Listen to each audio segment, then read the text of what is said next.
Hello, everyone, and welcome. I'm Christine Earthart, And I'm Brett Earthart. and we are founders of the Center for Thriving Relationships. And we are so grateful, honored, and excited to have you here and to get to welcome you to From Conflict to Connection 10 Communication Keys for Lasting Love. It's been our honor and privilege for over 15 years now of working with thousands of couples and training coaches all over the world. And the number one thing that clients come in wanting support with is communication. If we change communication, we change everything. Absolutely. So you are in the right place. No matter where you are on your journey, know that we welcome you here. And if you've noticed in your own communication, sometimes that it becomes two monologues rather than one dialogue. So this is really common that, we don't even realize it, but we don't feel deeply heard. And so we keep turning up the volume, which might look like using more words, talking more loudly, maybe a little bit of a harsher tone, trying to get our beloved's attention or somebody else. What we're going to be sharing really will apply to relationships of all kinds. Romantic relationships are our number one specialty, but know that these are applicable across the board. So maybe you get louder again, or you get louder and turn up the volume by actually getting quieter, perhaps withdrawing, what could look like shutting down. And so then it just becomes two monologues where we leave conversations. We feel unheard, misunderstood, misrepresented, unappreciated. We can usually tell communication isn't working great if we feel worse after the conversation rather than better. That is really the best indicator, right? Where the rubber meets the road is, when we have conversations, meaningful conversations, do we feel more connected or do we feel more disconnected, right? And if it's disconnected, right there, that's objectively, we're not doing it right. Because if we were doing it right, we'd feel more connected. And so it's okay if we're not doing it right. That's totally okay. We all have a lot to learn in this lifetime. And we just want to open up to do it better and kind of embrace growth in this area. For sure. So some other little symptoms, and this is like no judgment whatsoever. One of the things that we love about relationships is because they are such catalysts for growth.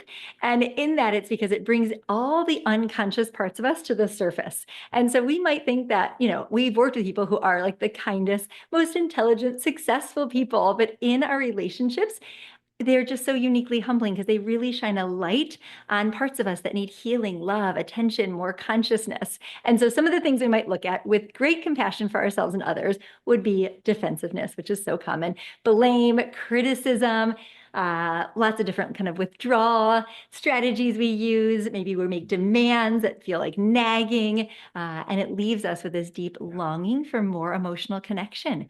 So maybe you feel like you're just like, you wish your partner would share their feelings more and open up more. Maybe your partner feels really flooded by the amount of emotions that you do share and the way that you share them. Yeah, we're always going to have lots of needs in our relationship that we're getting filled from our relationship. And having functional communication, good communication is that kind of day-to-day important ingredient to getting all those needs met, right? It's like the thing that has to happen, or these other kind of parts of our relationship just don't even have a chance. Yeah. So if you feel like your adversaries working against each other, yes, we're not talking about things. Needs go unmet and resentment builds over time. Maybe you feel like your relationship brings out your worst. Chances are it's because, you're not communicating about things in ways that really bring out your best. So maybe you feel like you are on different pages, speak different languages. Maybe you feel like you're in a conversation, you can just press the repeat button and you're back in it again and again and again without ever finding resolution, which can be so exhausting. The research shows that couples tend to be in a conversation for 40 years unless there's like some sort of intervention, like that conversation, you feel like, oh, here we are again. So if any of these things sound familiar, wherever you are, maybe you're in a really tender, difficult place right now, we welcome you with open hearts. Maybe you are on the verge of separation. Maybe you're in a really great relationship and you just know the value of continually growing in order to keep things strong and thriving. Maybe you just got together and you want to set your relationship up for success. Whatever it is, it says so much about you that you are here, and we celebrate that fully. So if any of these things resonate in any way, you're definitely in the right place. And if you would love to experience being teammates and best friends, we get into relationships for life to be easier, more enjoyable. And yet so often it can be the area of life where we experience like the greatest unnecessary suffering. If you want to get back on the same page, you want to find win-win solutions to things. Yeah, we want to get really clear on what we want to be experiencing in our relationship so that we can focus on the solution instead of like focusing on the problem. And, so we want to have this clear vision. Yeah, like we want to be teammates, right? We want to be allies. We want to be best friends. We want to be on the same page as much as possible. We want uh, to be hearing each other, to be able to kind of hear each other very deeply so that we can get those really underlying kind of deep needs met from each other and have that connection that feels just safe and nurturing and warm.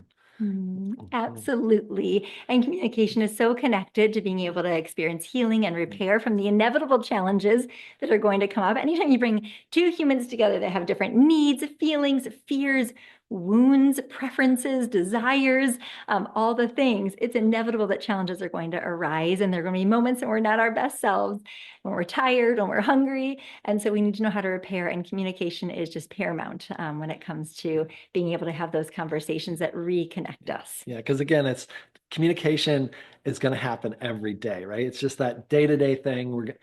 Like dozens or hundreds of times a day, right? It's so pervasive in our life.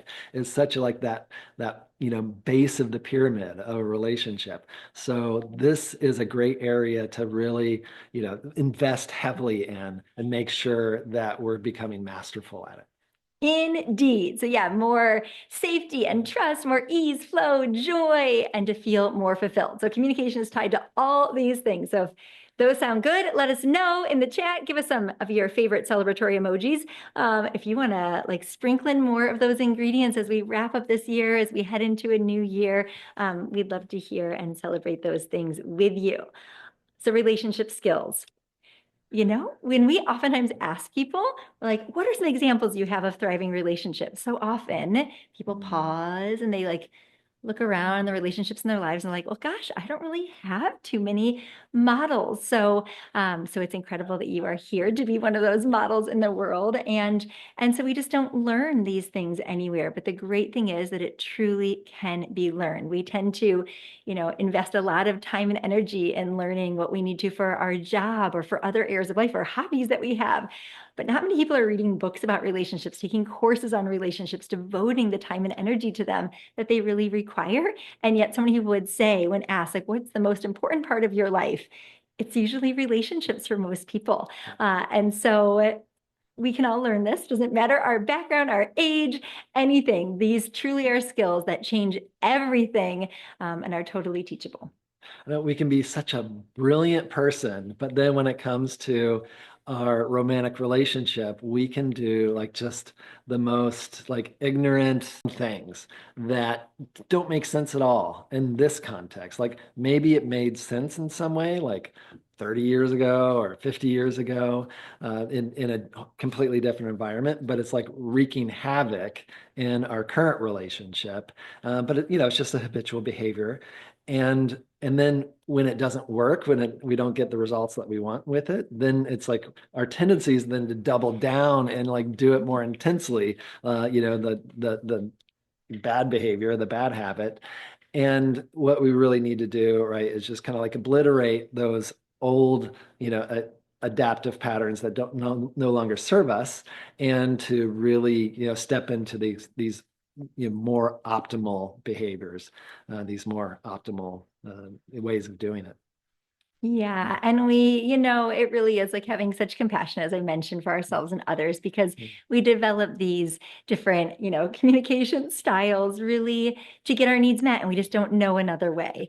And so we're doing it to try to get a need met, but usually we go with those needs really unmet unless we're learning these skills, which we're going to go over. So you're going to be stockpiled with relationship and communication superpowers by the time we're done here this evening or today, wherever you are. So a little bit about our own love story. So we've been together since 2003. When we first got together, it was a very mystical, magical start to our love story. I remember just feeling at home in a way that I never had before with another human being. But fast forward a few years and we suddenly own a home together.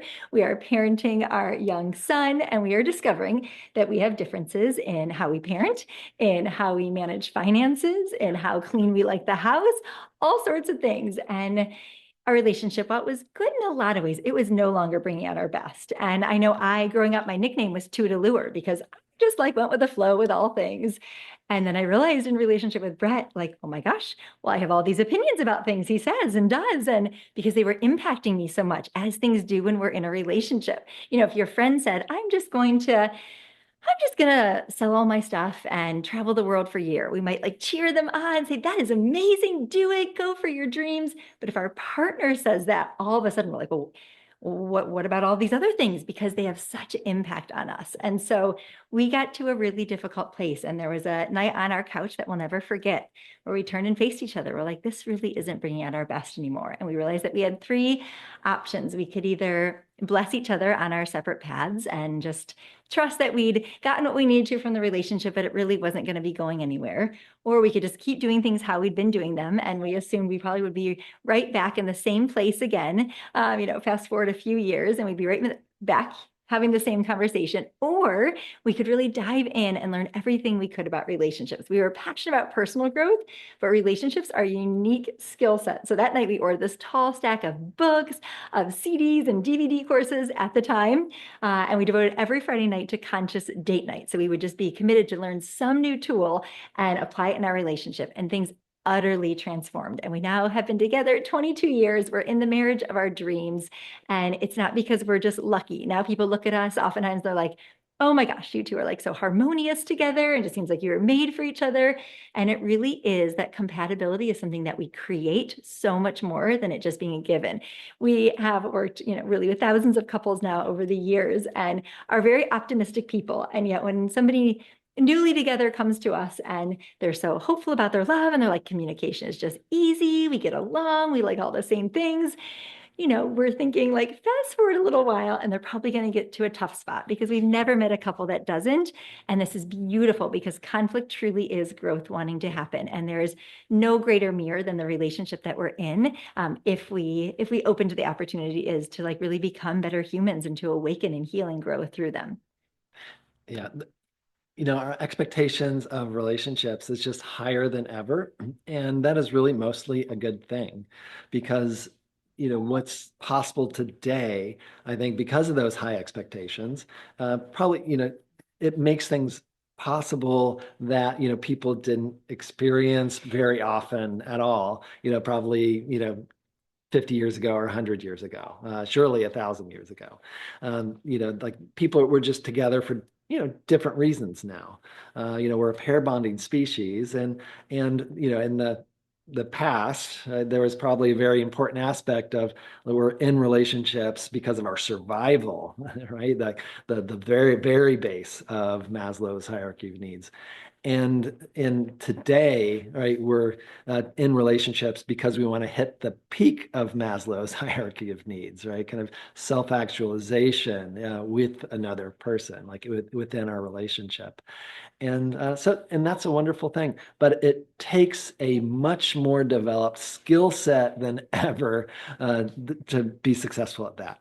And so that's why we want to make relationships a passionate study. Right. And so you being here today, spending 90 minutes of your time in this way I just totally respect you. And you really are one of those relationship pioneers in the world. And so, yeah, let's keep it going. Let's do it. All right. So yes, and the great news is once you start communicating about things differently, the issue itself transforms. We've had so many couples that feel like they're in gridlocked issues, and then they'll come into our office, they'll learn some communication tools, and they'll say to one another, I finally understand you. Or for the first time, I feel like you actually understand me. And solutions will just open up because when we don't feel heard, we tend to double down on our own perspective, our own defenses, and we feel like we're so far apart and we can just learn to communicate differently. Possibilities open up, win-win solutions open up, our defenses soften. So many benefits from learning how to communicate. So before we dive into everything we're going to cover, we invite you really quickly just to make a powerful commitment. So much of relationships, it's about committing over and over and over. So it's not just committing at our wedding day or when we decide to be in a relationship. It's like committing. And what it's committing to is like, I want to dive in and see what we're really capable of in this relationship. Like, how good can it be? committing to thriving more fully. Also taking responsibility and beginning to ask the question like, how am I creating this? So what that would look like rather than just saying, oh, you never listened to me. It's like, I wonder how I can speak in new ways that make it easier to hear me. Or it's like, you don't ever open up, to me. You just don't even share anything. You're always shutting down. It's like, I wonder how I can communicate in ways that make it safer to come closer and engage with me. Yeah, we really want our default in relationships to be that when something's not working, I'm looking at myself first, right? Otherwise, we're just going to get caught in the blame game like pervasively. So, our default, if it is looking at myself first when something's not working, it's like, okay, communication isn't working well. What am I doing wrong, right? What am I doing to cause or at least contribute to the challenges that we're having? And that personal responsibility piece is just so critically important because that's when we really start to have some control in the situation. As long as we're blaming the other person for things not going well, then we don't have any control. So Yeah, true. yeah. So, all right. So, who is ready to open up to all of the incredible growth? And I think this is like great news when we make this powerful commitment and when we realize that, there might be things that I can do differently to get different results. It is where our greatest wisdom and our greatest freedom and our greatest power is. So, this is all fabulous. Okay, so what is ahead? We are going to share with you 10 game-changing communication tips. It really is like what we wish everyone on the planet knew about how to communicate so that you can, like, what is so precious to you is actually heard. Because what is devastating in relationships is usually the things that are the most important to us are the things that there can have emotional charge around. And so they end up being heard the least, in some cases. And so, all of these things will help you, whatever is most precious to you, for you to communicate in a way that sets people up to be able to actually receive that, and then to be able to hear others in ways that open up your hearts to one another to really find resolution and healing and connection. And we're going to go over the three biggest communication mistakes because we want to make sure you're not doing those. Indeed. And we're going to go over the number one secret to positively transform conversations. So it's like, what is like the number one thing that we'd recommend everybody do? And we're going to give you our magical formula to solve long-standing and to create your thriving relationship. And then like the last 10 minutes, we will share about, we have our annual Valentine's retreat. It's a weekend retreat for couples. It's like one of our favorite weekends in the whole wide world. And so if that is of service to anyone, no pressure. We truly are just going to be sharing lots of things and are delighted to be with you. But if you are interested in joining us or learning more about the possibility of joining us for our Valentine's retreat in February, we will share a little bit more about that at the very end. All right, so who is ready for tip number one? So tip number one is positioning yourself as allies on the same team. This is like, as soon as the conversation begins, what we can tend to do, I'll bring this pillow in as a little prop. So oftentimes, especially when they're more emotionally charged, we put the issue in the center of us, in between us. Like, no, you always... Well, you always. But I want... No, but I want that No, first. this way is so much better. Yeah, no, if I get it first and then we take care of all my needs, then we can take care of yours. But I'm just right about this. No, I'm... So there are many ways that can look, right? But it's like we put the issue in between us and we try to convince each other perhaps why our feelings, our needs, our perspective is more valid, is more accurate, makes more sense. Instead, if you have something, whether it's about, so the holidays are coming up, maybe you have different perspectives on how much time to spend with the in-laws over your holidays. This is definitely something we can see in our office. So rather than making each other wrong or trying to convince each other, instead it's like, okay, here's the challenge is that, I just love spending time. This is just an example. I'm making this up here based on, what we've seen with couples, but I love spending time with family. It's everything to me. The holidays, I just have so many traditions I love to do. And I know that you just want quiet time and that that's so important to you and that that's what fills you up and allows you to show up even more fully for family and work. And that you're really looking for just like our house being empty and just doing what you want. So it all makes sense. Like in thriving relationships, there is enough space for all of it. Like everything makes sense.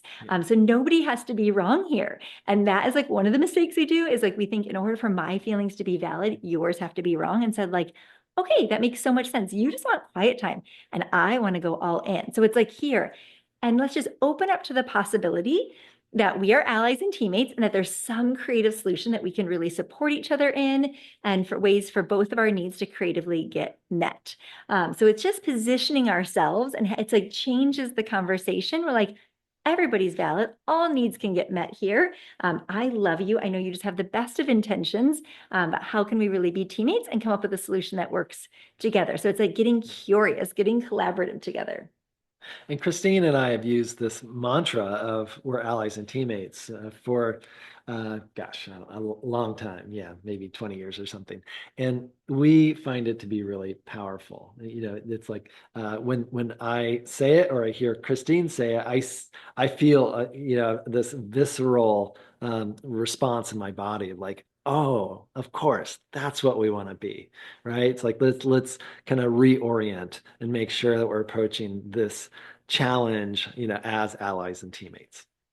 So here it is just for you to actually see a visual. So again, it's like me, you, the challenge between us versus like, oh my gosh, Yeah. okay, we're totally together in this. We're just looking out at the challenge. Uh-huh. Yeah, kind of just shoulder to shoulder, right? Just, you know, both kind of facing the same direction that we want to move in, that positive direction that is going to serve us well. Yeah, it's really just like wondering together is so, so different. It really just like breathes new life. And when we can be curious, collaborative, and creative, solutions open up where they just wouldn't exist. Because if we're just resisting one another, there's like all this constriction, there's just not movement, there's not flow, there's not place for new ideas to be born. So here's some examples of things you could actually say. So I'm in this with you and we can figure this out together. So maybe your partner comes home with news that, gosh, they're downsizing and I think I might lose my job. We don't want this to be like, oh, well, I told you you should, dot, dot, dot, and it come between us. Instead, it's like, okay, we're going to figure this out together. And again, we mentioned we are allies and teammates in this, another thing that we love. So who wants to implement number one is shifting from it being between you to looking at it together. Like nobody's wrong here. Everybody's valid. Everybody makes sense. We get to actually be a team and we're going to figure this out. And the moment we tell ourselves we are a team and we're going to figure this out, we're truly signaling to our brain to then reveal evidence to us about why that is the case. So this puts in motion so many more opportunities for solutions. So you can put a little one in the chat if you want to make a commitment that you are going to do more of that in your life. Tip number two, see the needs and longings underneath. So when things are stressful, when things are happening that don't make sense to you, it's like, you know, like you're thinking like, why are you acting this way? What's wrong? We have a concept called wonder and look under. And we want to be doing wonder and look under just all the time with each other. Because you know we're kind of wired right to have emotional responses to the stimuli that's happening in our environment, but what's happening on the surface is just our emotional response, and it doesn't really give us insight into the needs underneath unless we actively look for it. So we want to develop this consciousness of like always going underneath what's on the surface, looking for the needs, and then doing whatever it takes to get those needs met for each other. Absolutely. So we're going to show you here an example of some of the different needs that you might see. So this is so good for you to know about yourself, so that you can actually be speaking more from a place of need rather than making our partner wrong or, seeing it as just like that they're somehow flawed. And then also so that we can see underneath the things that they say and do are actually just a longing for needs to be met. So here's one piece of art that we absolutely love and just find so touching and meaningful. Yeah, this is really one of my favorite images. You know, it's so powerful. It does a great job, right? A very provocative display of what we appear on the surface and what we long for underneath the surface, right? So it's like, on the surface we look like we're just disappointed. Well, I mean, we are, of course, disappointed, frustrated, hurt, right? Kind of in pain, feeling disconnected. But if we bring our focus to the need underneath, right? Those innocent, beautiful parts of us that are just longing for connection, then we have just infinitely significantly better chance of getting it right. Absolutely. Yeah. So again, here are some of these needs. So we've got safety, trust, ease, integrity, forgiveness, clarity, communication, freedom. Yeah, and just notice, like as we read these, are there any ones of these needs where it's like when we say it, it's just like, oh, you just, feel it on a heart level, like, ooh, like that one, just goes right to my heart. Love, peace, organization, creativity, fun, meaning, togetherness. Intimacy, touch, appreciation, connection, understanding, consistency, contribution. And you can be thinking of like, what's an area of challenge in your own relationship where you're experiencing sadness, frustration, anger, disappointment. You can probably take a peek underneath and it's like, well, of course I'm experiencing those things because there's some really important need of mine that isn't being met. Yeah. Empathy, consideration, growth, self-expression, security, nurturing, adventure. So when we're sharing with our partner, getting to actually identify the needs underneath the feelings, so the more vulnerably we can share, the more our partner tends to have empathy for us. Again, rather than if I'm just going to, so say I have a longing for connection and my partner tends to work late a lot. I could blame them. I could criticize them. I could make them wrong. I could see their worst intentions and assume they don't care about us. Yeah, when they come home late from work, right? That person could very well be angry, right? Which is then creating even more disconnection when they won't really run connection. Right. So all those things, we'd end up pushing our partner away when we really want them to come closer. So if we can instead share like, oh, I just have this longing for connection, it's really, really different. And also to hear our partner through this lens. So we invite you to put in the chat, what are some needs here? If you were to look at your own or your partner's, if you also see something that your partner does that maybe you find more challenging, if you were to wonder and look under, what need might be unmet for them? So it's so easy for us to judge the behavior, to react to what's on the surface rather than what's underneath the surface. So yeah, let's hear what are some of the needs when you wonder and look under that are there for you. We'd love to hear. We'll read some of these. So yeah, what are some of your needs? I see curiosity. Okay, appreciation, curiosity, touch. Safety, understanding, empathy, acknowledgement. Okay, here they're coming rolling in. Empathy, yes, yes, yes. Attention, acceptance. Oh, to be seen, to be heard. Fun, validation. Oh my gosh, these needs are so beautiful. So valid. Connection. Yes, yes, yes. And isn't it so beautiful, like how similar needs are as well, like how much we long for the same things in life. So thank you so much to everyone for sharing. It's such an honor to get to witness your hearts. Okay, so tip number 3, connected again to we're wondering and looking under is the underlying fears. And this is life-changing. If you can suddenly start to see whenever you are triggered or somebody else around you is triggered, when there's emotional charge, our tendency is to want to react to it, right? Maybe judge it, make up assumptions about it, see their worst intentions. But if we can actually do the opposite and drop into our hearts and realize they're really scared right now. And we might not even identify as being scared. Like if you were to ask someone, are you scared? You might say, I'm not scared. I'm actually just really annoyed or whatever it might be. And underneath the surface, we actually are scared.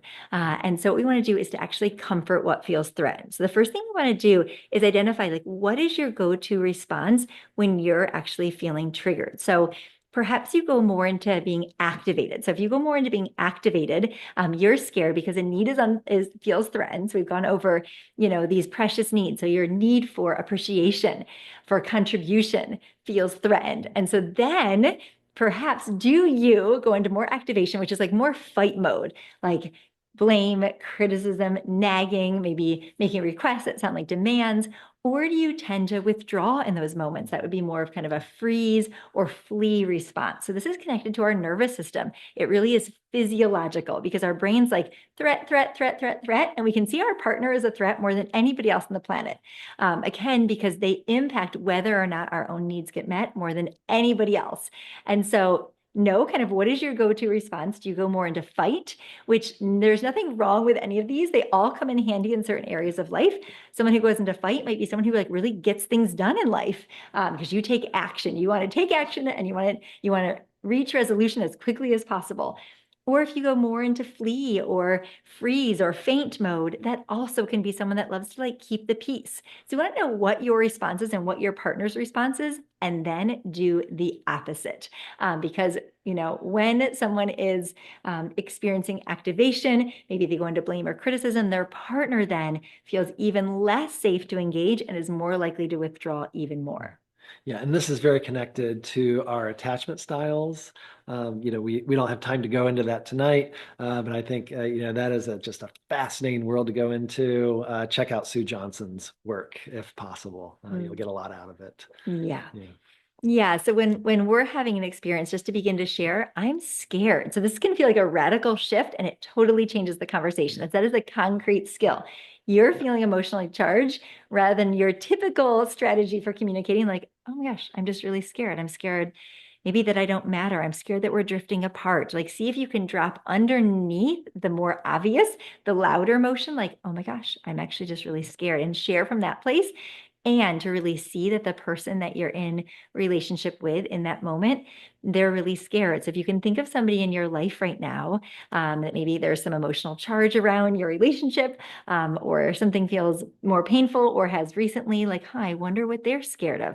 And I wonder what their response is when they get scared. Mhm. Yeah. Yeah. Yeah. Hmm.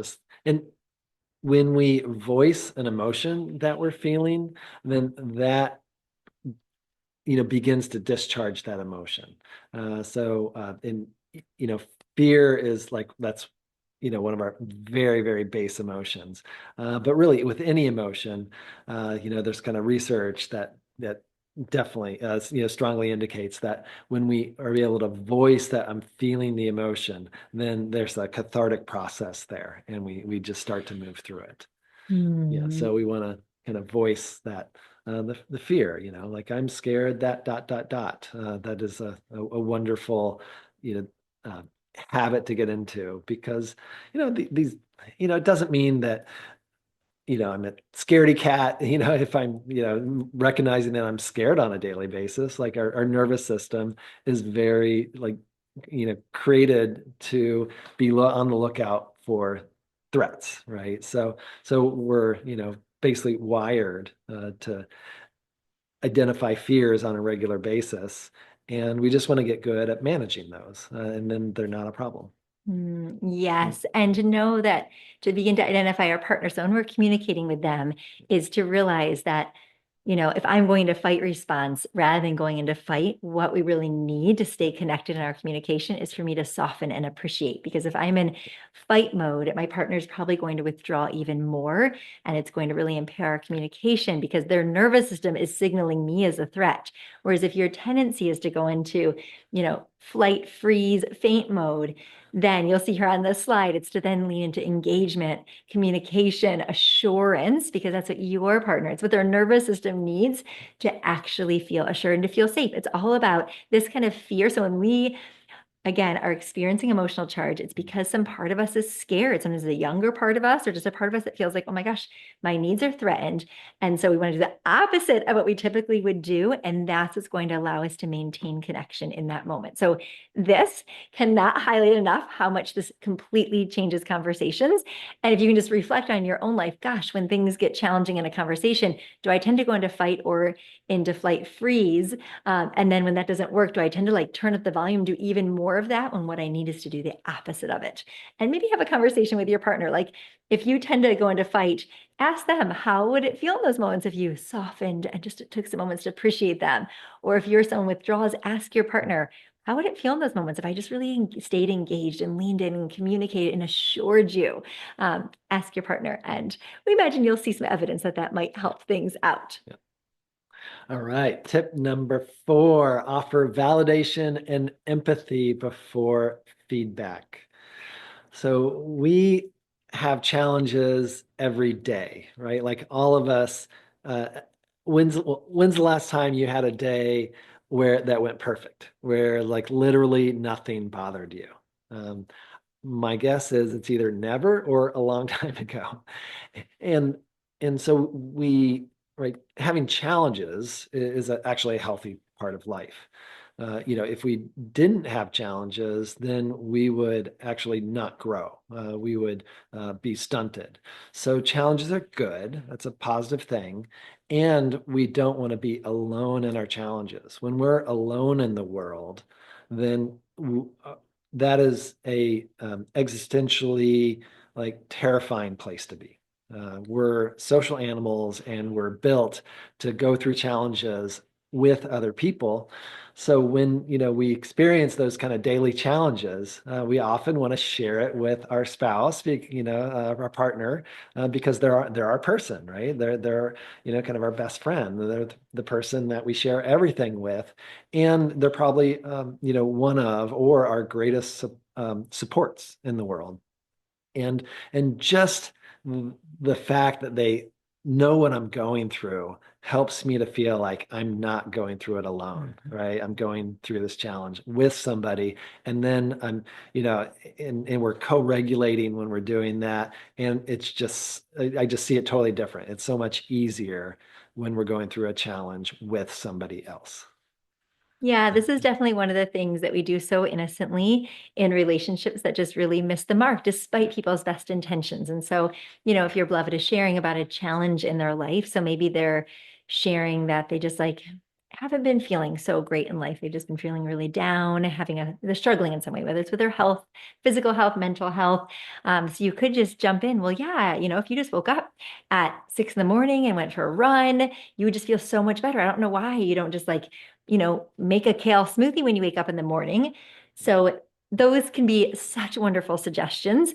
And what they probably need first is to offer them your validation and empathy, which is like, oh, I know it has been a tough time. I know we, lost our dog or whatever it is, a few months ago. And I know that there's just been some stressful things happening at work. It's been really tough, hasn't it? And then it's so wonderful that you're like naming this and sharing this with me right now. And I'm here to support you in any way. Something that's like, oh, first, let me drop into your heart and be with you in this. And we consider that like that's the ticket into someone's heart rather than like we don't necessarily have permission to have access to their heart until we first have dropped in to really be with someone in what they're experiencing. And like what Brett was saying, so there is something physiological that happens. And research certainly backs this up is just like when, some of you will be able to relate to this more than others. I can definitely connect to this feeling, like not so much now, but years ago, if I would be, say, Brett would be gone for the night and I would be home alone and like overnight, I would suddenly notice the fridge. I would notice like, the sounds of the wind. Like I would just be on more alert. Like I would be much more likely to get scared if Brett wasn't here. Whereas if Brett's here, or even if I had like a girlfriend here, it's not like we could really defend ourselves anymore, but just having somebody else here, suddenly the threat response would be turned off and I would just feel relaxed. I wouldn't even hear those things. So that's physically. But emotionally, we need to do that with one another too, is to be with one another in whatever we're feeling. And the way to do that, even if you have internally, if we have empathy for someone and validation, that's different than actually expressing it. So there are things that we can say that like, oh, that makes sense, or I can imagine you're feeling dot, dot, dot.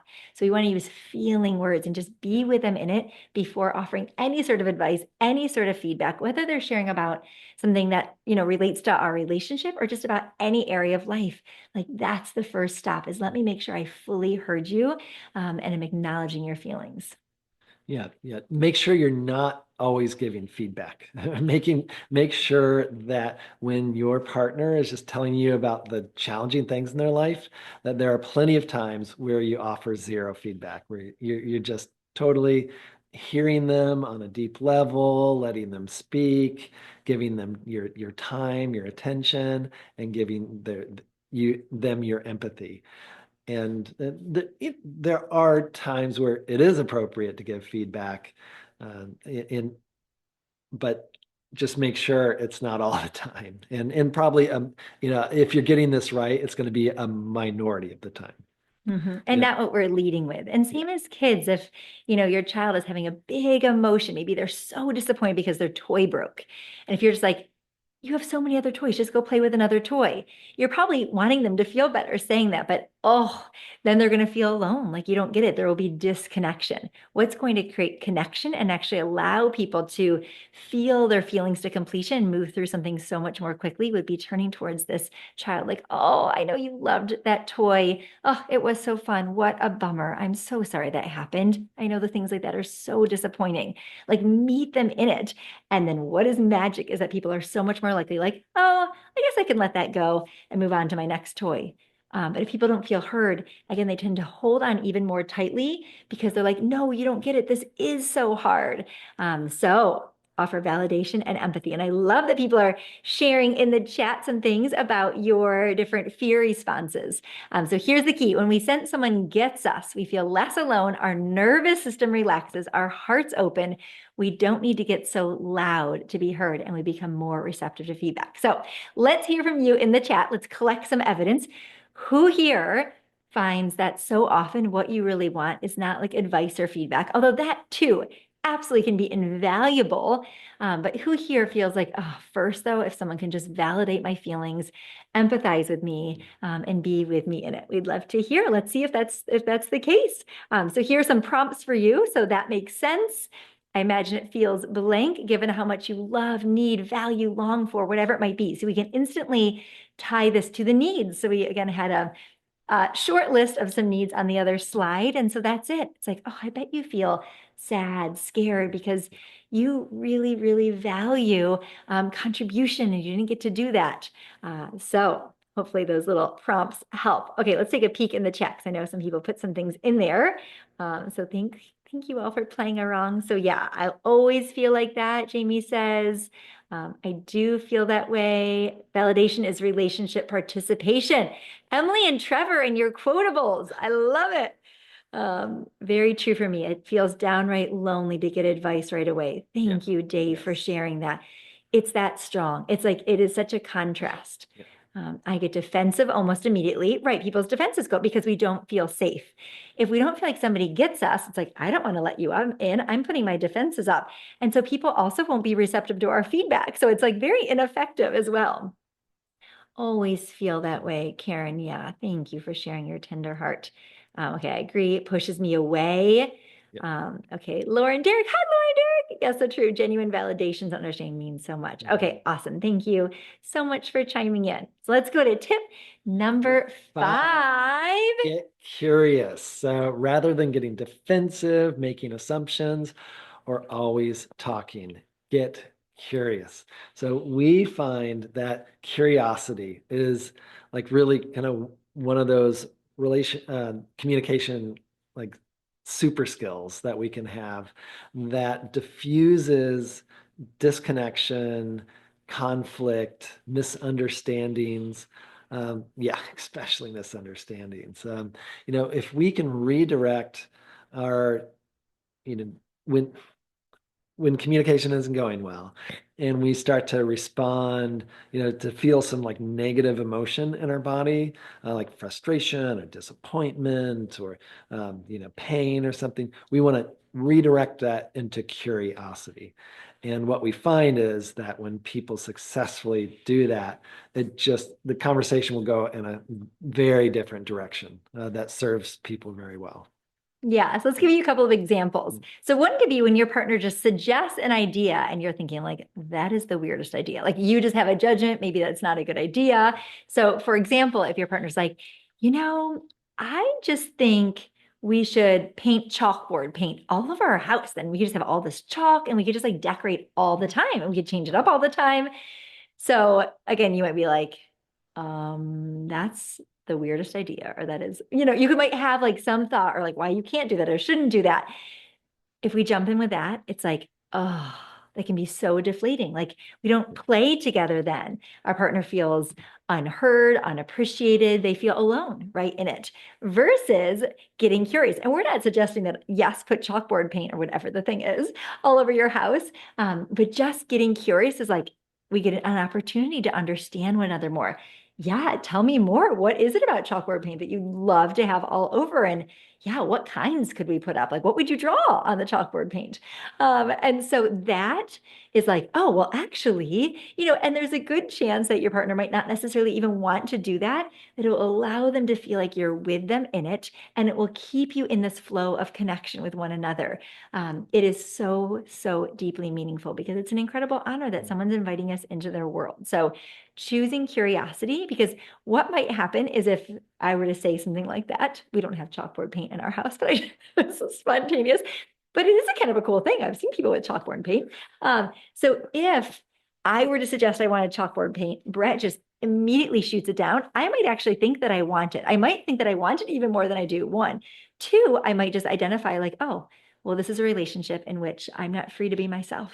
Like what I want doesn't matter. And so we walk away with those like beliefs about our relationship in a really painful way.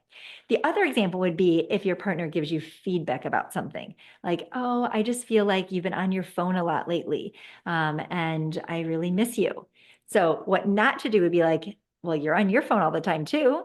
The other thing that what to do, getting curious would look like, oh, how is it for you? Like, tell me more. How is it for you when I'm on my phone? A lot when we're hanging out, or like, oh, what would you love to do instead of us being on our phone? So it's just welcoming more rather than shooting down. And again, so understandable why we do this. We shoot it down because it's painful. It's painful to think that, again, our needs are threatened ultimately, or we feel like, oh, they're suggesting we're not a good partner. And I really value being a good partner. So I want to shut this down because it's too painful to imagine that I could be causing pain here. But instead, we're actually going to cause more pain if we do that. Whereas if we just get curious and let them share, then things just like we keep an opening for things to move. Whereas when we resist, get defensive, we constrict, which makes things even tighter, right? What we resist persists. And the same is true in relationships versus what we get curious about, what we allow, what we're with each other in has space to move. When we're using curiosity in our relationship, we're not going to get stuck in those dual monologues that for me are just so intolerable. I don't know how they are for you, but when it just feels like we're both monologuing at each other and it's like obvious that neither of us, is interested in what each other says. We just like both like want to prove our point and be right. That just feels like a complete waste of time and energy and life. And curiosity is the antidote for that. When we have when we're employing curiosity, it's like we're tossing that conversation back and forth to each other. And it's really like pleasurable, right? It's there's a creative process that's alive in conversations with curiosity. Yes, yes, yes. Okay, tip number 6. Yeah. You all are doing awesome. Okay, so this is so important. We want to appreciate and scan for what's also going well. So it's really easy to a part of our brain that loves efficiency to think like, well, I'm just going to go right in for what's not going well. So what this would mean is maybe you got home from work and the house is kind of messy and you just go right for like, oh, the living room, all those boxes are still sitting here versus like, oh my gosh, our kids are safe. There's dinner on the stove, whatever it might be. That's one among infinite examples. But it's like, if we just zoom in to what's not going well, we are missing out in any area of your relationship. I can nearly guarantee, well, for most people, there are so many things that are actually going well, some things that are not going well. And maybe it feels like most everything is not going well. And it might be because we spent so much time just pointing out and focusing on what's not going well. And there's a time and a place for that. That is so important. That is where solutions exist by leaning into challenges. So we're not suggesting to avoid the challenges. We just, in our everyday conversations, in the bigger conversations, when there's like a really important thing to bring up, maybe you're worried your partner has been attracted to somebody else, whatever it might be, no matter how delicate it is, to also realize like, wow, you're here with me right now, and I'm so grateful for whatever it is. You like look around for all the things that people are doing well, all the ways people are effectively loving you, supporting you, showing up. As if we acknowledge people's strengths and their best intentions, they will want to show up more because we stop trying when we feel like we can't succeed.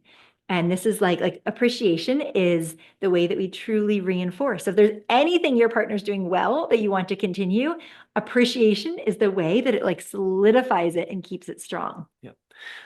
Our brains have what's called a negativity bias, where our brain has like limited resources and it prioritizes negative experiences above positive ones because that's more conducive for survival rates.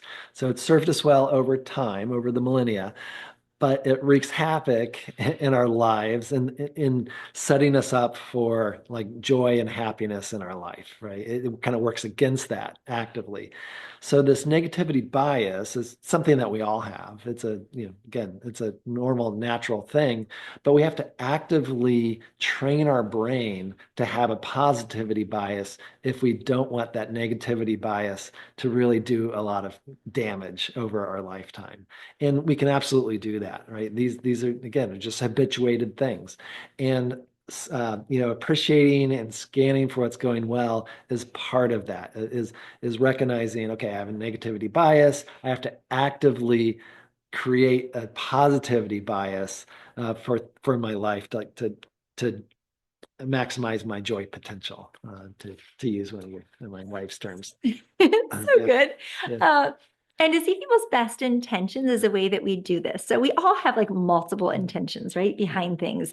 And usually somewhere sprinkled in there are some really beautiful intentions. So for example, say your partner was helping your son with his homework and you didn't really like how they were approaching. Maybe it seemed like they were coming down hard on your son. And you're like, oh, one thing we could do is just like, oh my gosh, you're going to ruin him. Like you could just dive right into how they're doing it wrong. Another approach would be like, I know you care so much. You care so much and you want to set them up for succeed. And I know, so that's like looking at their good intentions, right? Like they actually just really care and want to set your son up for success and maybe seeing their needs. Like, and I know it's so important to you that they feel confident and that as a parent that like that you've really shown up and that you feel like this level of fulfillment around parenting. Empathy could like looking underneath what they're scared of. Like, I know that it's scary, like when, he's really struggling in this way, like as a parent. Anyways, we're looking underneath, we're seeing their good intentions, and then we're getting curious. Like, I wonder if, there might be some other ways that we could brainstorm about how to really approach this. Because I just noticed when you do that, we're not making anybody wrong. Like, but looks kind of like he starts to shut down. I know you actually have so many ways you really can help him. How can we get curious together? So here I'm kind of bringing in our different communication, right? We're like, we're allies. We're looking at it together. I'm seeing your good intentions, what you're also really doing well. I'm wondering and looking under. There's more I could say there about like what you might be scared of, what your needs are. I'm giving you empathy. So these, before just jumping in with advice, we're getting curious about it. It just totally changes the conversation. So I hope that makes sense. So just always make sure that you're pausing to think about like, okay, what else is also here? So we came up with this acronym BASE, BASE. It's like the base that we can create if you're going to share something that's not really working optimally for you, to lead with seeing someone's best intentions, not just seeing, actually acknowledging their best intentions, offering them appreciation, right? Looking around for what can you also appreciate, seeing their strengths. So in this case, it could be best intentions, you really care. I appreciate that you are actually helping him. You are so hardworking, your strengths. And I know it's really hard when you can see him like getting in his own way, right? So that would be like, oh, again, it's like, I see you. I'm with you in this. Now let's like work together to find something. So I can give my feedback, and I see it not working, but leading with a base totally changes the conversation. Anytime you want to give feedback to somebody, create a base to set you up for success ultimately. So they'll feel heard and seen and understood. And also they'll be so much more likely to receive whatever you want to share with them. Yes. Yes, Yes. yes, yes. Tip number 7, be forward facing. Paint the inspiring picture of what you do want. And we want to really encourage you to make sure you're spending more time focused on the solution, on the vision, on the dream, the realistic dream that you can create with effort and intention, and to spend more time on the good than you spend time on focusing on the problems. So that is one of those big mistakes that people make, is they spend more time focused on the problems than on the vision of what they really want to create. So we want to be more focused on the solution. Yeah, we have an example here. You can see how we brought these two things together. So we'll read this to you, and then you'll have this in the slides. You can see an example of how like base and painting an inspiring picture really works. All these things are to inspire someone. We will be able to enroll our partner in what we really long for when we can do these things. So I know you've had so much on your mind with work and are trying to juggle many things right now, and it's a lot. So best intentions. I'm so grateful for how hard you work for our family and that you still take the time to connect with us. So we're offering appreciation, seeing their strengths. When you get home, I imagine it can feel chaotic and that you're just longing to relax. And I totally get that. So offering them empathy, not making any needs wrong. In the future, so this is number 7, is being forward facing. In the future, I just love some of your help with cleaning up and with the kids so we can then relax together and share meaningful moments once they're in bed. So different than like you, every time you come home, you just do this. I'm so exhausted, you don't even care, versus this. So do you have any ideas for how we can do that? So that's curiosity and togetherness. So this changes the conversation. You can see if, again, we do this innocently, understandably, but if I were just to launch in with accusations, with blame, or just kind of shut down, it's just going to create defensive, like someone's defenses are going to go way up, as well as pain, frustration, sadness, being hurt. Yeah. And, I've had clients who I might present this to who would respond with, well, that feels like too much work. Right. And my reply would be, well, what happens when you don't do it this way? Right. It turns into like the evening is ruined. Right. It turns into like multi hours of disconnection and pain and maybe arguments and like right. It's like this takes 1/1000th of the energy of that, just to take the time to make sure that we're doing things in that heart-centered way that are going to be effective. Yeah, yes. I'm so glad you acknowledge that. And the beautiful thing is when we'll be working with a couple and one of them will say what they don't want, they feel like they're like on different pages. But as soon as we're like, well, what's the underlying dream? What are you really longing for? And they'll paint the picture of what they do want. Like, I just want to spend more moments together. Where we're just like happy and connected. Then the partner's like, oh, well, that's what you want. I want that too. So often when we're overly focused on what doesn't work, again, there's a place for this, but when we're overly focused on that, we actually miss out on recognizing that the dream that I have in my heart, you want something so similar. And then we can just like tweak it and get curious and collaborative to find a solution. So wonderful. Who else has the experience that when someone leads with like seeing our good intentions, having appreciation, also looking for what we're doing well, that things go more smoothly. Okay. Okay. So yes, and it's a muscle that we build, like kind of knowing how to do the opposite, like when we're scared, how to lean in and engage rather than withdrawing. And so there's so much we could say about like nervous system regulation and things that we can do. So this is like where personal growth is important, that we're doing things that either doing inner healing work or just doing different relaxation techniques that can really allow us to choose something different in those moments. It's not about getting it perfect. It really is 2 steps forward, 1 step back. It's just that we want to start leaning in to doing it a little bit differently and realizing that like, oh, I actually am just scared. So that is one thing. It is easier for the brain to do, is just to actually say I'm scared and just see what comes up in that moment. All right, I'm just responding to a comment in the chat. Okay, Tip number 8, be more committed to being close and happy than being right. So we all have an ego. We need an ego. If we didn't have an ego, we would, be lost in this world. So the ego plays a purpose, and it's always right, we're always trying to kind of create a balance, right, with our ego, where there's like enough of an ego to be like empowered and proactive, but not so much of an ego that it's damaging the people around us that we really care about. And so if we're reminding ourselves on a regular basis that I'm more committed to being close and happy than being right, then that's one of the ways that I can really keep my ego in check. Yes, yes, yes. And just to name it, if anybody experiences this, is that it's a real thing. So we truly get a shot of adrenaline when we want to be right. Like who here has ever had that feeling like, oh, it feels good to want to be right. However, like as it gives us a shot of adrenaline, we actually feel more significant, more powerful. Like it is like relationship crack. And so you can be a wonderful person and still experience this. And it is nothing compared to the joy, the peace, the ease, the love that we get to experience when we're more connected to true happiness and true love and connection. And so this is another one of the like little patterns and addictions that takes time. And so to begin with, it's just getting curious with yourself, like, oh, in this moment, am I more committed right now to being right than actually being close and happy? And I can just let that go. I really just want to be Yeah. close and happy right now. Yeah, think about the times where it's like you could have said, "I told you so." Like when you told your partner, it's like, "Oh, if you do that, it's not going to work. It's not going to work out well." And then, they do it because, of course, like they're in, this life school and they need to learn their own lessons. And right, you're at that crossroads where it's like, "Oh, it would feel so good to tell them I told you so," right? To be right.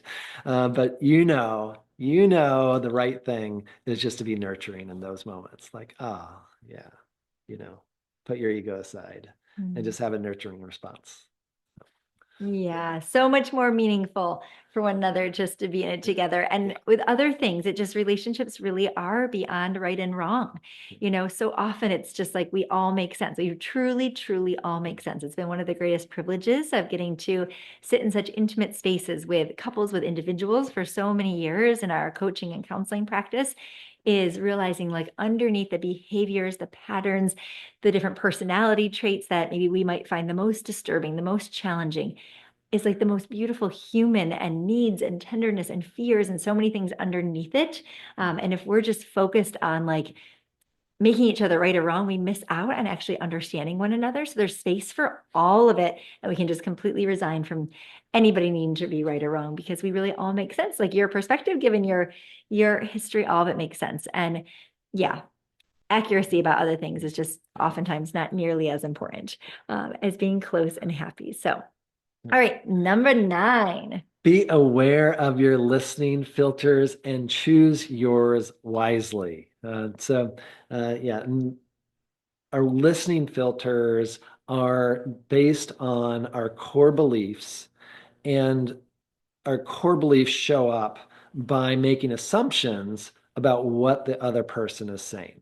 Like we have found that, in sessions with clients that, right, someone will say something to their partner and their partner will respond, and it's obvious that they completely heard something different that their partner didn't say.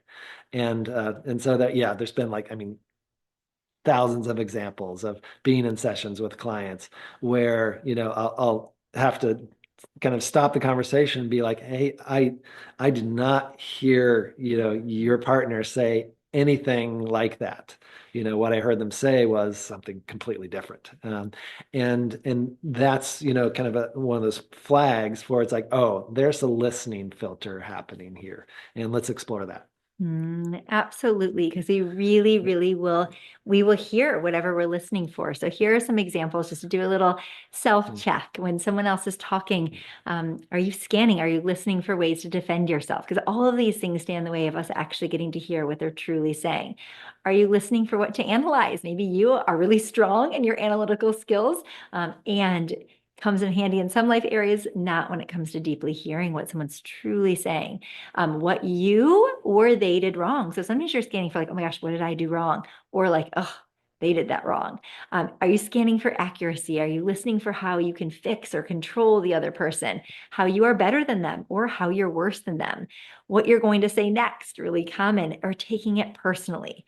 So instead of those things, we get to just listen to appreciate, empathize, and understand like, get out of our own heads and drop into their hearts and get passionately curious about what they're truly saying and what it's like to be them. When we do that, like that's where connection is, that's where understanding happens, where appreciation, all the things that we long for more of in relationships and togetherness. So just notice, and maybe do you want to swap some of these out with appreciation, empathy, and understanding as your listening filters? Okay, we made it to tip number 10. So this so important is that we find a time and place where you can relax and be in your heart. So when we're in our ego, we tend to then see somebody else's ego, right? But when we drop into our heart, that's where we can so much more readily find the hearts of others. So when we're in our hearts, we tend to have a slightly different tone. It tends to be softer, slower than when we're in our mind. So when we're in our kind of more analytical, critical mind, all these parts of us are beautiful parts of the human experience, and connection really comes between our hearts. And so set yourselves up for success rather than having a conversation while you're like multitasking, trying to get dinner on the table versus like, oh, can we connect later this evening? There's something I'd really love to talk about. Lay on the couch, get a cozy cup of tea, whatever you need to do to be relax and when you can be in your hearts and be really present with each other. So we want to set yourself up for physiological success, because when we actually are in a stress state, so if you are physiologically stressed, your brain wants to match your thoughts with your physical state. And so suddenly, you've probably had this experience before, is that one stressful thing happens and all of a sudden you're like, yeah, and that thing is stressful, and that thing is stressful, and that thing is stressing me out. All these things are so stressful, right? Or things are going well and you're like, I just feel so good. And you're like, that thing's no big deal. That thing's no big deal. So our physiology, when we have a certain physiological state, our psychology then will match it. And so if you're already kind of a little stressed, our whole perspective about the situation, about our partner, is going to be completely colored by that. Versus if you're in a relaxed state, then our hearts are going to be so much more open, so much more available. We'll be able to have more empathy, see the big picture. One acronym that is not original to us that we love is HALT. So HALT is an encouragement not to have the difficult conversations when we are hungry, angry, or anxious, lonely, or tired. Because when we're in those states, we just don't see ourselves or each other or our lives clearly. Like, when have you been tired and all of a sudden something little felt really big, right? And in the morning you're like, oh, that's actually no big deal. So we want to physiologically set ourselves up to have psychological success. Yeah, we want to develop the wisdom, right? To when we have what we know is going to be an important conversation, to do it at the right time, right place. This is just really so important, because that is those are critical ingredients for setting that conversation up for success. And everybody, we're all individuals. We all have like a best time of the day that we have kind of bandwidth and resilience, for difficult conversations. So just make sure that you're valuing your partner's biology, and their kind of desires, as far as like, when to have those important conversations. And then like assure your partner, like, let's definitely have this conversation. This is Yeah. so important. Let's just maybe have it once we can be in a better state to really have Yes.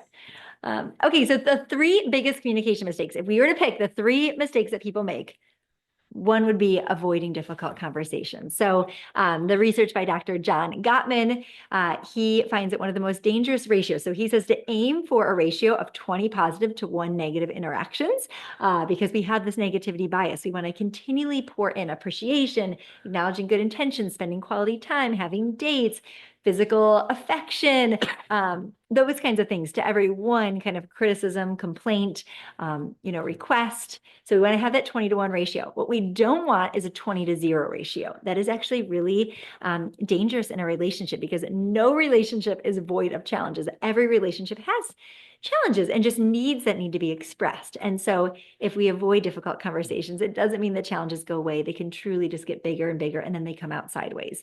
And that's when there can be eye rolling, resentment, just a lot of disconnection, invisible divorce that can build up over time. So we don't want to do that. Second thing is react to the surface rather than what's underneath. So hopefully you've gotten that a bit from what we've shared with you during this, is we just miss out on what it's all about. So what would happen is, like, maybe I'm having a reaction, then you react to my reaction, then I react to your reaction to my reaction.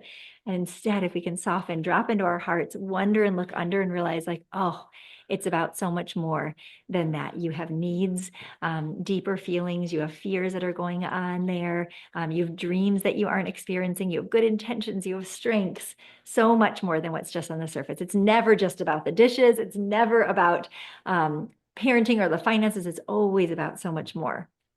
Number three, doing even more of what isn't working when it's already not working. And don't double down on bad strategies. Open up to new strategies. This is so important. I always like that definition of insanity of doing the same thing over and over, expecting different results. Don't do that. If it's not working, then it's not a working strategy. And open up and start trying new strategies, better strategies. Yes, absolutely. Okay, and the number one secret, if we were to pick the most important thing to positively transform conversations, without a doubt, is prioritizing making sure that we actually hear and understand someone else rather than communicating just to be heard and understood, which is also so valid and so important. But the chances of you being heard and being understood will go up exponentially if you first deeply hear and understand someone else. So another little acronym for you is that if you want to ace listening or ace communication, the three ingredients, if there's three ingredients that I would put in any conversation, it really would be empathy, appreciation, and curiosity. They are like the three magical ingredients. Yeah, we find that the average person really wants to be reciprocal. So when you give them hearing and understanding and empathy and nurturance and all that good stuff, they will tend to give you that back. Like that's just kind of the best of human nature is that, right? When someone gives me that, then it's like, oh, I want to give that back to you. So not always true. And so, but you want to make sure you're doing the right thing and do it for a sustained period of time. And most of the time, you're going to find that your partner really starts to reciprocate that. And if they don't, then that's going to be something that'll need to be worked on.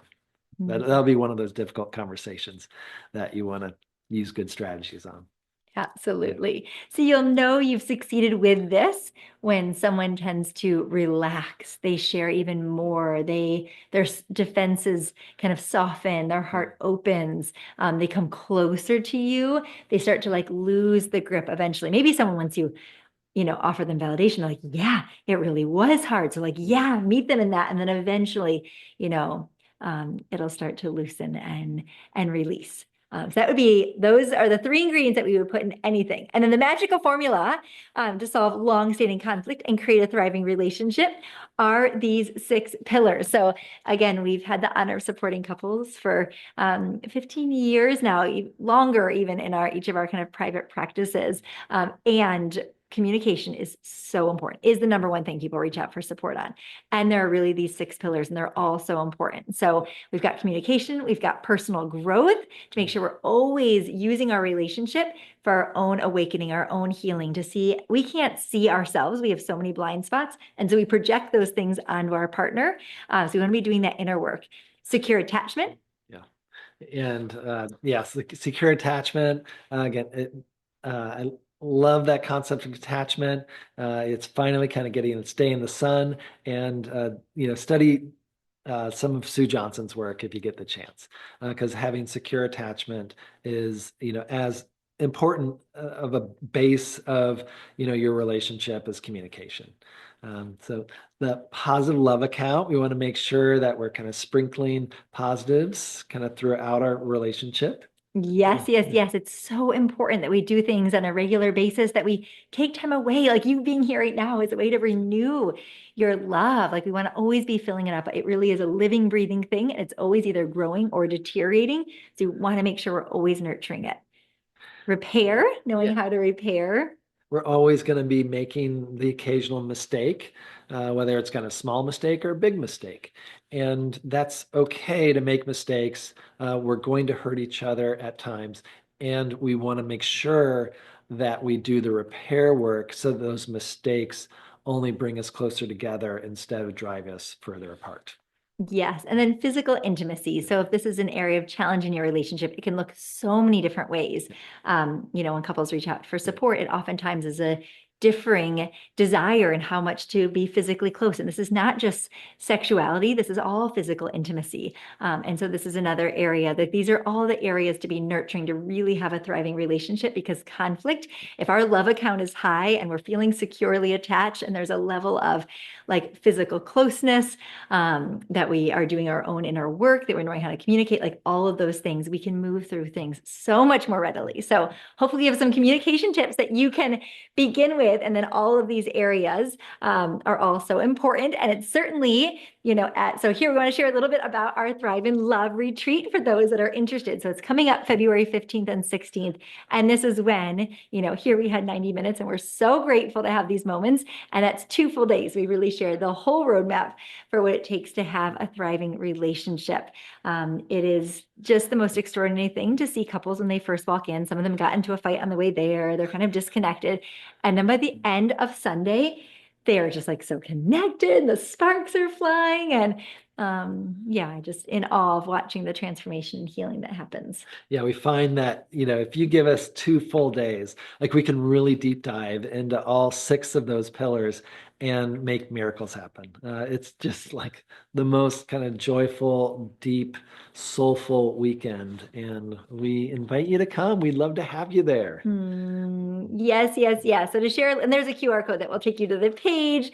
But retreats, we've been seeing couples individually, for so many years, and retreats, the transformation that happens is so unique. And it is unique too, because some people maybe haven't felt inspired to actually reach out for private sessions, but you really want to renew your love, grow, learn how to have the best relationship possible. It's one of the regrets we'll never have at the end of our lives.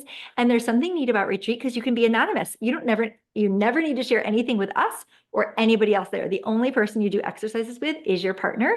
So we'll share a concept, we'll share the research behind it, we'll share a tool, we'll demo it. We'll have some couples come up who want to volunteer, which is usually people's one of their favorite things, because you get to witness yourself outside of yourself in another couple. It is so inspiring. We are often just moved to tears watching the breakthroughs.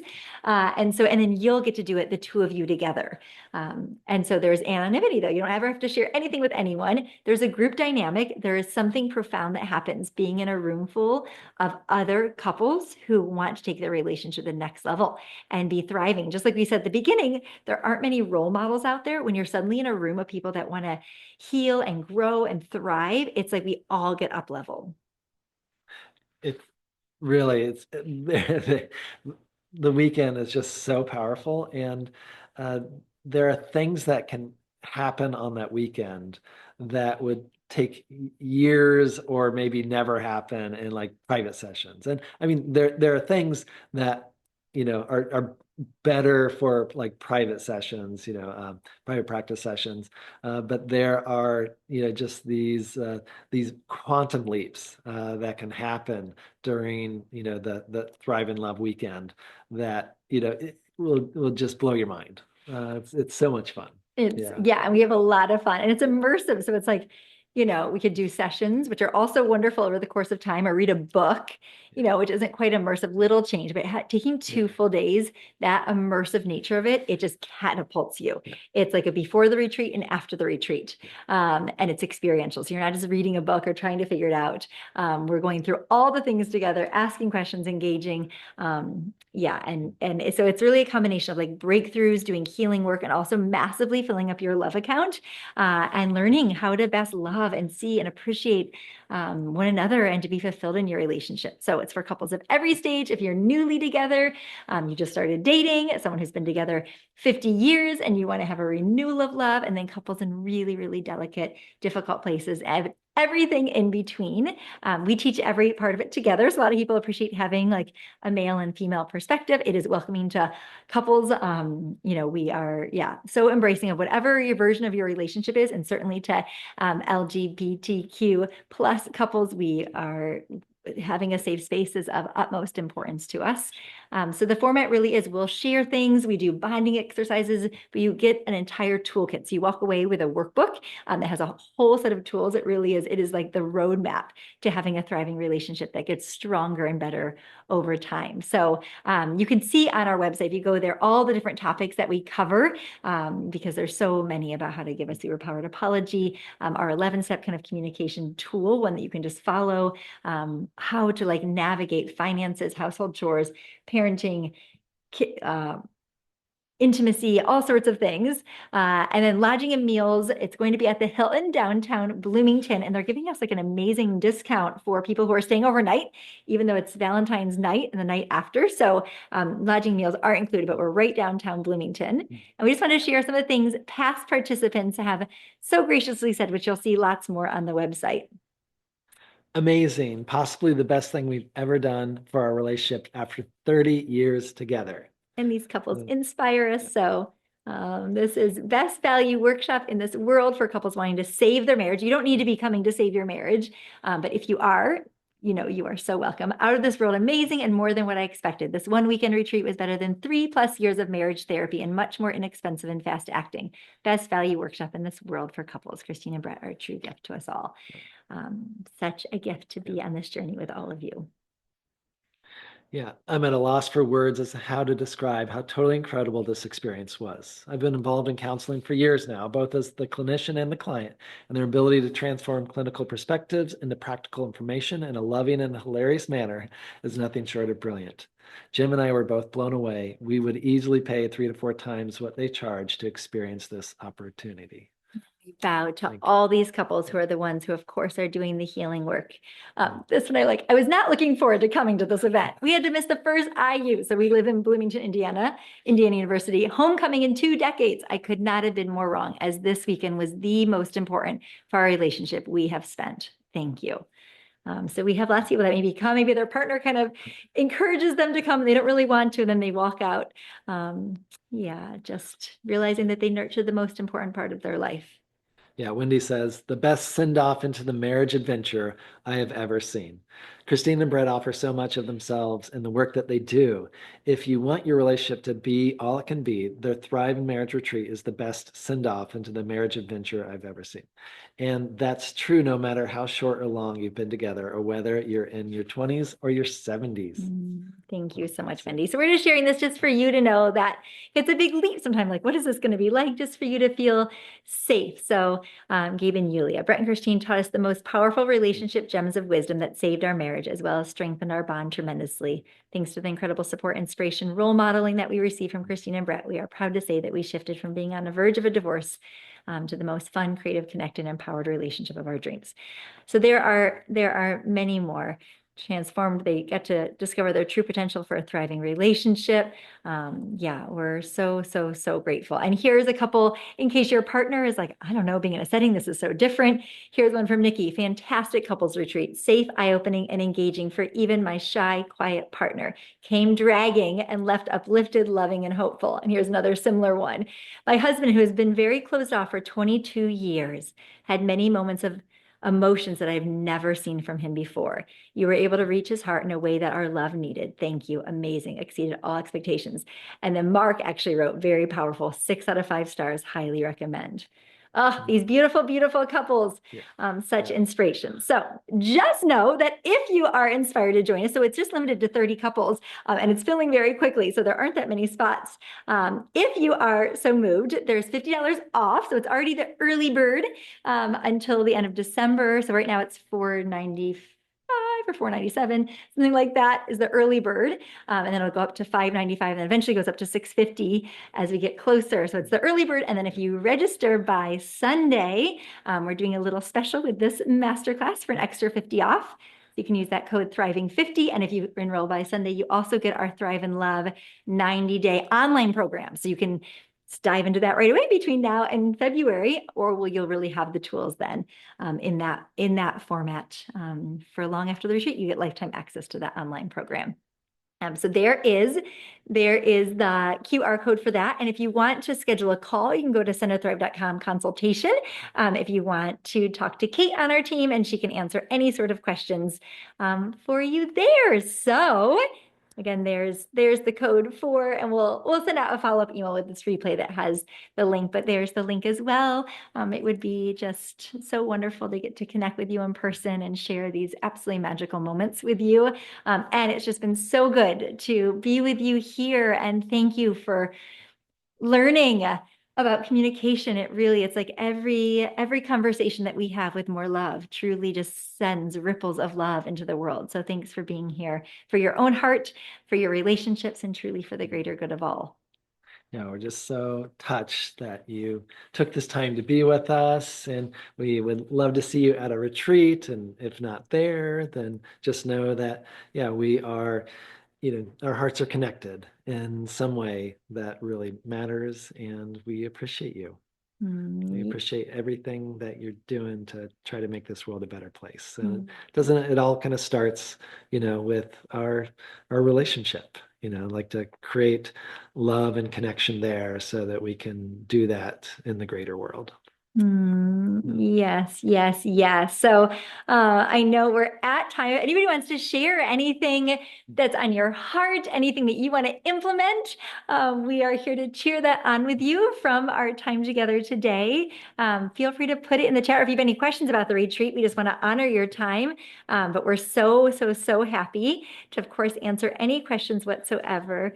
It is such a gift to be with you here, and we'll just bring this up here in case you can all see what page looks like. If you are interested in the retreat, here's what the page will look like, and it will share so much information is on this page, just so you can watch a little video of past participants, and then you'll see like all the topics that are covered here. So here's what it looks like. So rest assured, if you want more info about that. And if you have any questions at all, just don't hesitate to do the consultation call. So the people that will give you that you'll talk to, it'll be like no hard sales at all. They're just really there to support you, answer your questions, and really just kind of be a friend. So please do a consultation if you have any questions at all. Yes. Yeah. Oh, well, big hugs and so much love to you all. And may this holiday season really be a renewal of loving connection. This is a brand new moment that's never been here before, and the perfect moment to make a renewed commitment to, it really is like, this is a brand new moment. This is as good of a moment as any to be like, you know what? I want to dive in and really experience the greatest version of our love and take our love to the next level in whatever form you do that, whether that's coming to the retreat or just reading a book or having new conversations, implementing these communication tools. Now is an incredible moment to do that, and just know that we're sending all our love as you do. Yeah, just know that like none of us are meant to do this alone, and there's power in this community. So if just when you connect into this community, it's really going to like lift you up to be your best version of yourself. And I know that's been that for us, and we're so grateful for it. Truly. Yeah. Well, reach out with any questions or anything you want to share or anything that you are implementing. We love hearing. If you're like, oh my gosh, I got curious rather than defensive, tell us about it. We want to celebrate with you. Whatever you're doing. What a gift. Much love, y'all. Much love. Bye-bye.